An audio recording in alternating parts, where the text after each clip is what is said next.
Hello guys! Another day, another vlog na naman po tayo, and for today's video ay sisimulan ko nga ang video to sa aking paglalaba.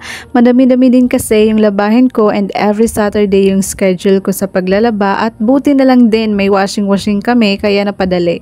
Nasasayahan nga ako dyan sa paglalaba, hindi lang halata, charis, kasi nga on music ako dyan, hindi ko na lang ipaparinig sa inyo, baka makopyright pa.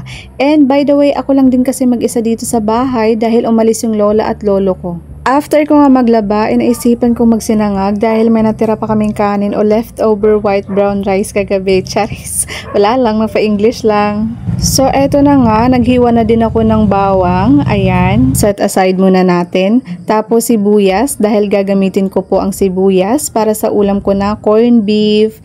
Di nyo na itatanong kahit walang gustong magtanong, charis.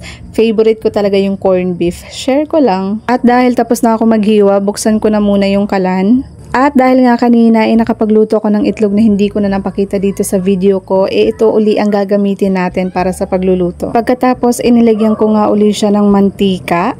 Ayan, so hintayin lang natin na kumulo, charot. At dahil mainit na nga dito yung mantika at nalalaban na siya, isunod na natin yung sibuyas. Syempre, paglaruan muna natin yung sibuyas. Ayan, so hintayin natin siyang malustay. Charis. Pagkatapos nga sinunod ko na itong corned beef. Ayan, so antayin muna natin siyang maprito. Charis.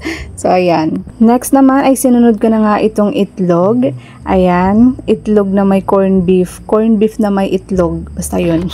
At saka paglaruan natin. Ayan, hiwa-hiwain. Hiwa-hiwain. Paghalu-haluin pala. Sorry. Lagyan natin siya ng ang tunay na sarap sa Magic Sarap Malalasap. Charis. Pagkatapos haluin uli natin. 1 minute okay na to. Charis, Mami Grace yarn.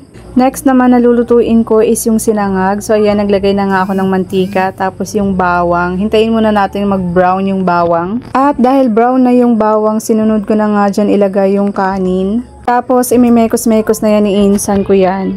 Tapos ang tunay na sarap sa Magic Sarap Malalasap. Ayan. Lagyan din natin siya ng asin. Tapos, sinalo ko na siya, hindi ko na napakita, kaya naman ilalagay na natin siya sa lagayan, tapos kakain na ako. So, ito na nga, kasalukuyan na nga akong kumakain ng lunch ko. So, dito ka na nga rin tatapusin yung video na to. So, thank you for watching. Bye!